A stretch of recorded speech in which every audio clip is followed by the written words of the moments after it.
Hey, I am Dr. Jenn, and you are In the Den with Dr. Jenn. Our topics for today's show: how does someone become a sex blogger? What can we do to become better health advocates for ourselves? And what was the clinical term for intercourse in the 17th century? Stay tuned.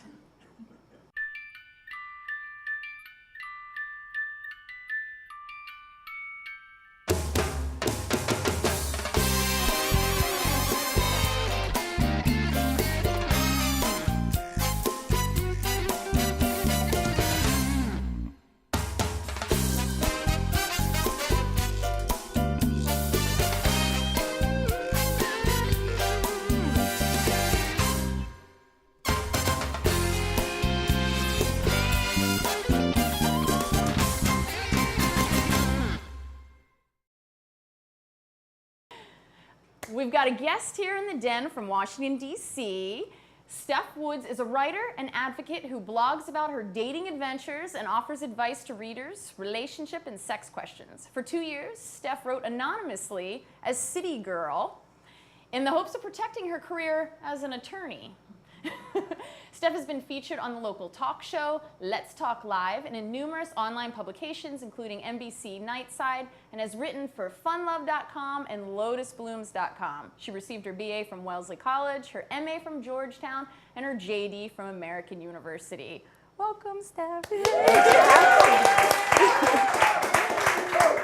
All right, so my first question for you is, how did you get into sex blogging and why?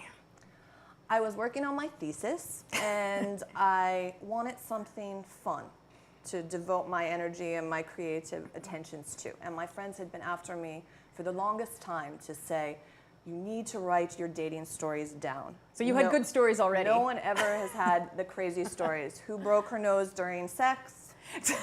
Me. And I was also the friend because I was so comfortable dating, and I enjoyed dating it. And comfortable talking about my sexuality and sexual health, and that I was the friend that other friends would ask dating and sex advice questions to. So I just started a blog Christmas week of 2008, and then it took off from there. Nice. Did the people you were dating know that you were blogging about them? I didn't initially. I was writing more about past events. Okay. But since then I have told people. So I don't blog in real time, which is a bit untraditional. It gives me some time to carve a story arc and make a true narrative about it and express myself as a writer, since I love doing that. And it also gives me a little bit of time to say, hey, is that the guy I just met at a bar who it doesn't turn into anything? Or is that the guy who I met at a charity event and then we end up dating for several months? Okay. So you want to have a little more respect around that, maybe? Correct. and it gives a little time if I'm dating more than one person. That would mess up my game. That would make it really tough. Yeah. So I would say the guys I have dated, they love how comfortable I am with my sexuality. That's awesome. And they love the blog until they're in it.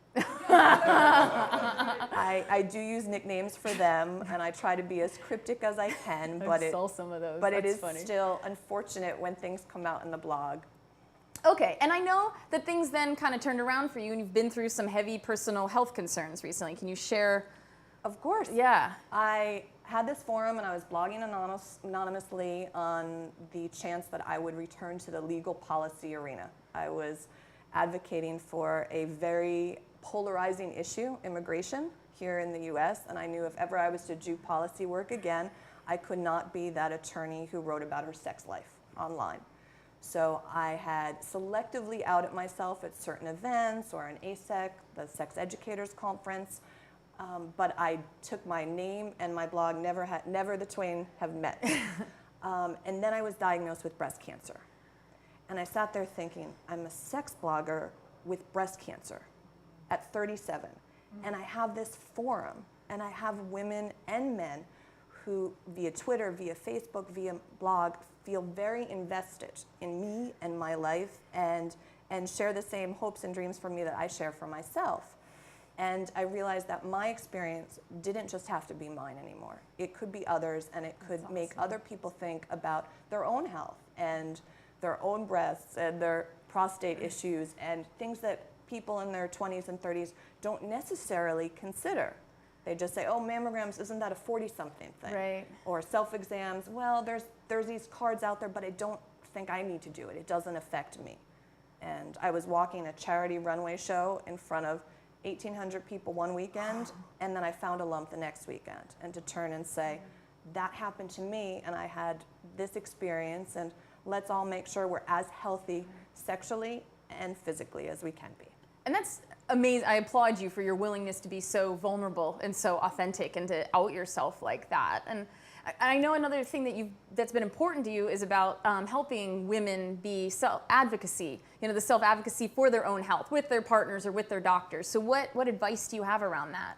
Correct. I think it was important for me to come out because of that. So I could say, this is my name, this is my background, I am comfortable being an advocate. And advising people to be honest. I don't think doctors care to talk about sex. There was a University of Chicago research study on female cancer patients, and 42% of ages 21 to 88, so all age ranges, 42% wanted to talk about sex with their doctors, 7% actually did.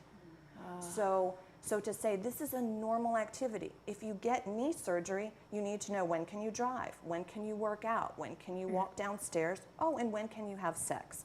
And within that, sex has very different definitions depending on the person and what their normal activities are.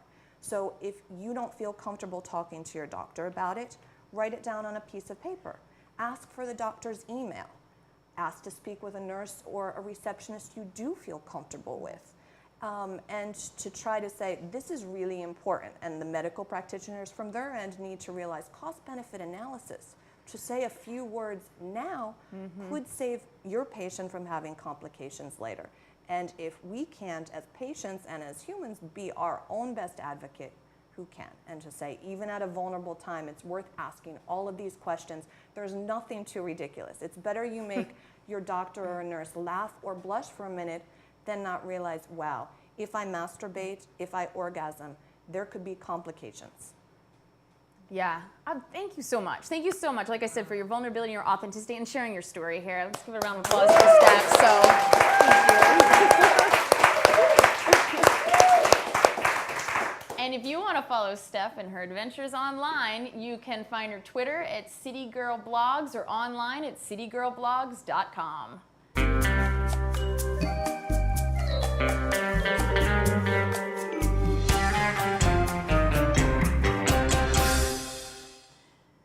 Sexual fun fact. Since we've been talking a little bit about health and medicine, my question to you is, in the 17th century, the medical textbooks, what was the clinical term for engaging in sexual intercourse? Anybody know? It's surprising. Fuck? Yes, fuck. Somebody whispered it. Fucking, yes. It was, and clearly that's why we use it that way. But yeah, and it's clearly somewhere along the way became a not so clinical word. So here's some lube for you. Yay, so I want to thank again so much Stef for being here and sharing her stories. And if you want to find me online, you can go to drjensden.com or Facebook and Twitter at Dr. Jen's Den. And as always, be kind to yourself.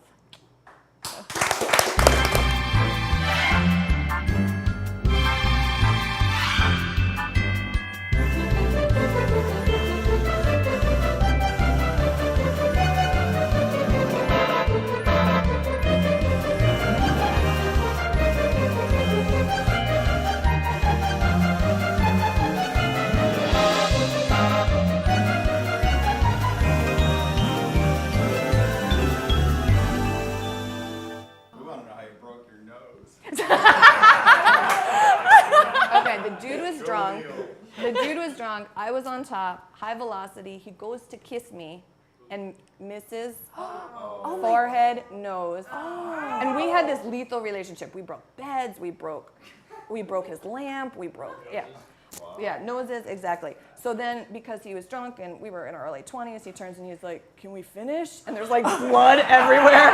And I'm good, but I'm not that good. I was like, "Get me to the hospital."